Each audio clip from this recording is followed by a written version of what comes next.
इसलिए पाल बघेल धनगर और निखर समाज के लोगों से कहना चाहूंगा, जो तुम्हारे समाज की वंश की बेल को काटना चाहता है, जौनपुर में समाजवादी पार्टी का वंश नहीं चलना चाहिए। यही मैं अहिल्याबाई होलकर के वंशजों से निवेदन करने के लिए आपके बीच में, आपसे अनुरोध करने के लिए आपके बीच में आया हूं।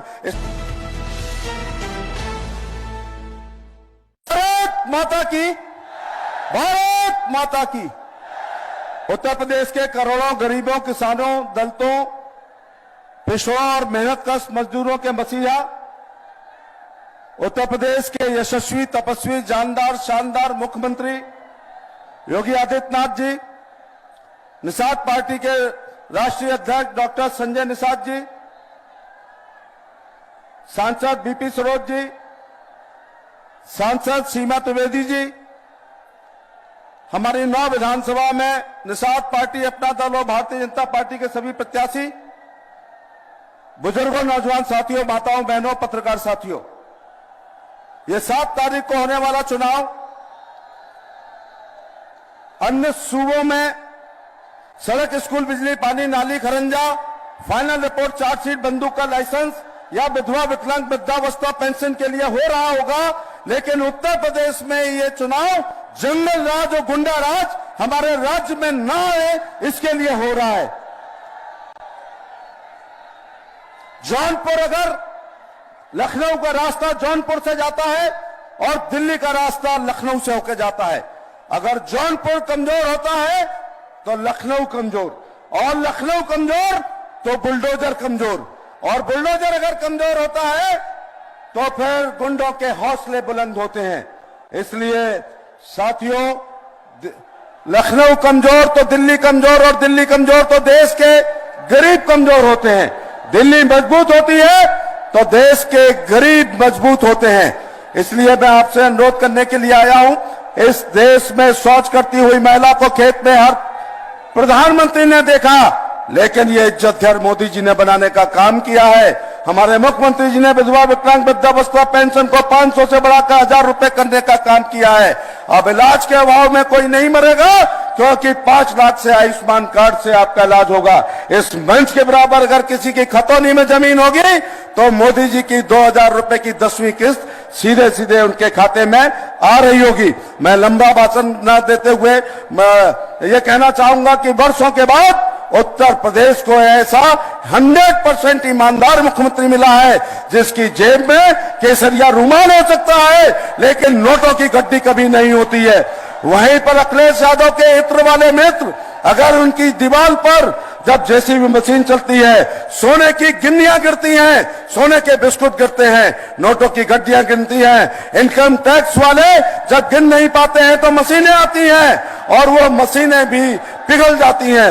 इसलिए आपसे कहना चाहूंगा, अगर आप चाहते हैं उत्तर प्रदेश में जंगल और गुंडा राज ना हो, हमारे नौकन प्रत्याशियों को जिताना होगा। जैसे कई बार कहा गया है, मुख्यमंत्री जी ने मुझे करहल लड़ाने का काम किया है।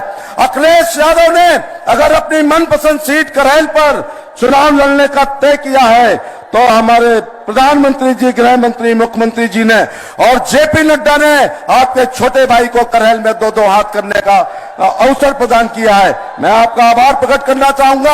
अखिलेश यादव पर्चा दाखिल करते हुए ये कह के गए थे कि अब वो 40 दिन बाद सर्टिफिकेट लेने आएंगे, लेकिन करहल की भारतीय जनता पार्टी ने उनको मजबूर कर दिया कि वो 6वें दिन आए। मैंने भी कहा था, उनका घमंड था और मेरा कॉन्फिडेंस कि अगर अखिलेश यादव तुमको 7 दिन के अंदर करहल ना बुला लूं तो मेरा नाम भी एसपी सिंह बघेल नहीं है।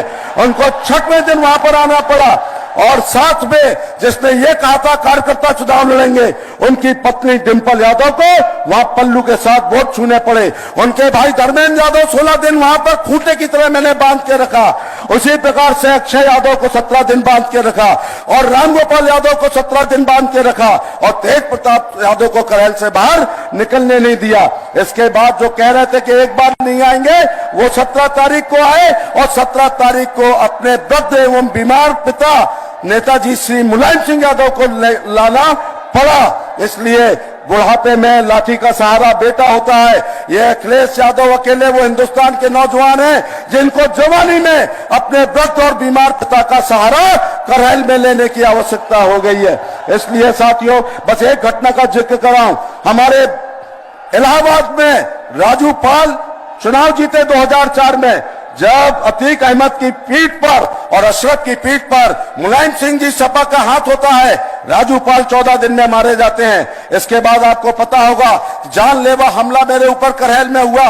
इसलिए आपसे केवल यह कहने के लिए आया हूं, अपने पाल बघेल समाज के लोगों से, आप यहां पर 9 की 9 विधानसभा में बड़ी संख्या में रहते हैं। मैं 6 विधानसभाओं पर जाने का भी काम किया है। जो राजू पाल की हत्या करके, जो उत्तर पूर्वांचल का शेर था, उसकी हत्या करके पालों के वंश को समाप्त करना चाहता है, और जो समाजवादी पार्टी एसपी सिंह बघेल को मारना चाहती है और बघेल वंश को समाप्त करना चाहती है। इसलिए पाल बघेल धनगर और निकर समाज के लोगों से कहना चाहूंगा, जो तुम्हारे समाज की वंश की बेल को काटना चाहता है, जौनपुर में समाजवादी पार्टी का वंश नहीं चलना चाहिए। यही मैं अहिल्याबाई होलकर के वंशजों से निवेदन करने के लिए आपके बीच में, आपसे अनुरोध करने के लिए आपके बीच में आया हूं।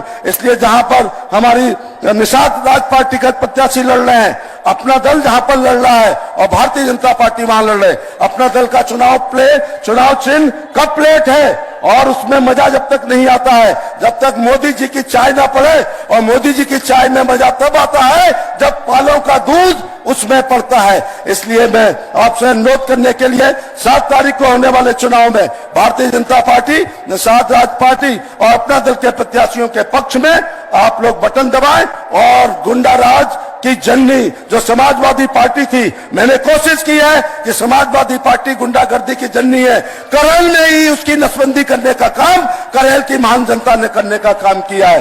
अंत में इस शेर के साथ मैं अपनी बात समाप्त करता हूं कि हो गई है पीर पर्वत से पिघलनी चाहिए, इस हिमालय से कोई गंगा निकलनी चाहिए, और आज ये दीवार पर्दों की तरह हिलने लगी। शर्त लेकिन थी कि यह बुनियाद हिलनी चाहिए।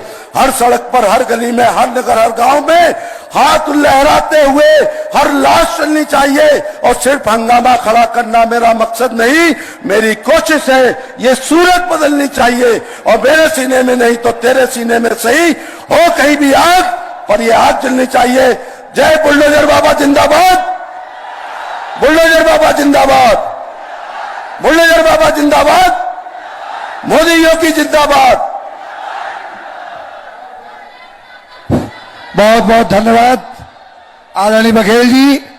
जौनपुर का पूरा, पूर्वांचल का पूरा पाल समाज भारतीय जनता पार्टी के साथ कदम से कदम और कंधा मिला करके खड़ा है। यह आश्वासन, ये विश्वास हम सभी कार्यकर्ताओं को देना चाहते हैं।